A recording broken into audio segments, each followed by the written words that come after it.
নমস্কাৰ মই ৰাজা ভূঞা মুকেশ ইণ্ডাষ্ট্ৰীলৈ আপোনালোকক স্বাগতম জনাইছোঁ। আজি আপোনালোকৰ সন্মুখত মই লৈ আহিছোঁ হিণ্ডাই এক্সট্ৰাৰ 90 বিষয়ে কওঁ।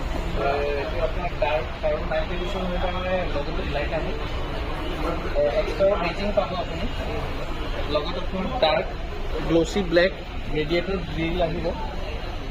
ৰেড লাইনিং আছে কাৰণ নাইট এডিশ্যন আছে, গাড়ীখন দেখাত আৰু অলপ স্পৰ্টি লাগে, ভাল লাগে দেখাত। প্ৰজেক্টৰ লাইট আহিব, 8 শ্বেড আপোনাৰ LED DRL আহিব।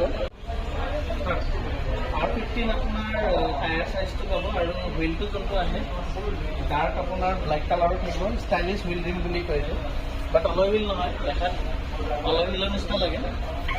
ব্ৰেকৰ কেলিভাৰ যোনটো আহিব এইটো আপোনাৰ ৰেড কালাৰৰ আহিব, দেখাত গাড়ীখন বিৰাটে ভাল লাগে। টাৰ্ণ ইণ্ডিকেটৰটো আপুনি ৱায়াৰ ফ্লেমত পাব, লগত আপোনাৰ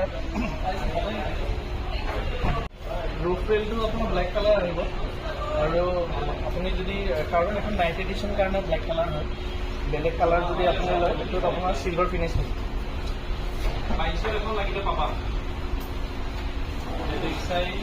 গাড়ীখনৰ আপোনাৰ ৰিয়েৰ এচি ভেণ্টো আছে পিছফালে, লগত এটা পাৱাৰ আউটলেট আহিব মোবাইল চাৰ্জ দিবৰ কাৰণে। আজিকালি সকলোৱে এণ্ড্ৰইড ফোন ইউজ কৰে, বেটাৰী সোনকালে শেষ হৈ যায়, সেইকাৰণে পিছফালে বহি পেচেঞ্জাৰজনে মোবাইল চাৰ্জ দিব পাৰিব। স্পীকাৰ আহে থাকে আৰু লগত আপোনাৰ বটল হোল্ডাৰ আহে। এইটো চাৰ্জটো এণ্টেনা আহিব আপোনাৰ, হাই মাউণ্টেন চাৰ্জ লাইট আহিব, হোৱাইট কালাৰৰ স্পইলাৰ আহিব, তো গাড়ীখনে আৰু বেছি স্পৰ্টি লাগে। টেইল লাইটটো LED হ'ব আপোনাৰ, গ্ল'চি ফিনিছ আপোনাৰ এইখিনি আহে।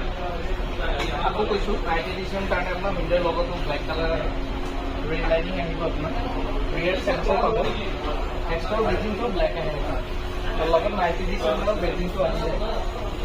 স্পেচটো আপোনাক দেখাওঁ, 391 হয় আৰু আপোনাৰ এই জেগাখিনিত ৰিয়েৰ স্পেয়াৰ টায়াৰটো পাই যায়, লগত ৰিফ্লেক্টৰ কিটো আহে, টুল কিটো আহিব লগত। ইয়াৰ পাৰ্চেল ট্ৰেখন পাব আপুনি, কেতিয়াবা বেছি বস্তু হ'লে এখন আপুনি ওলাই ল'ব পাৰে।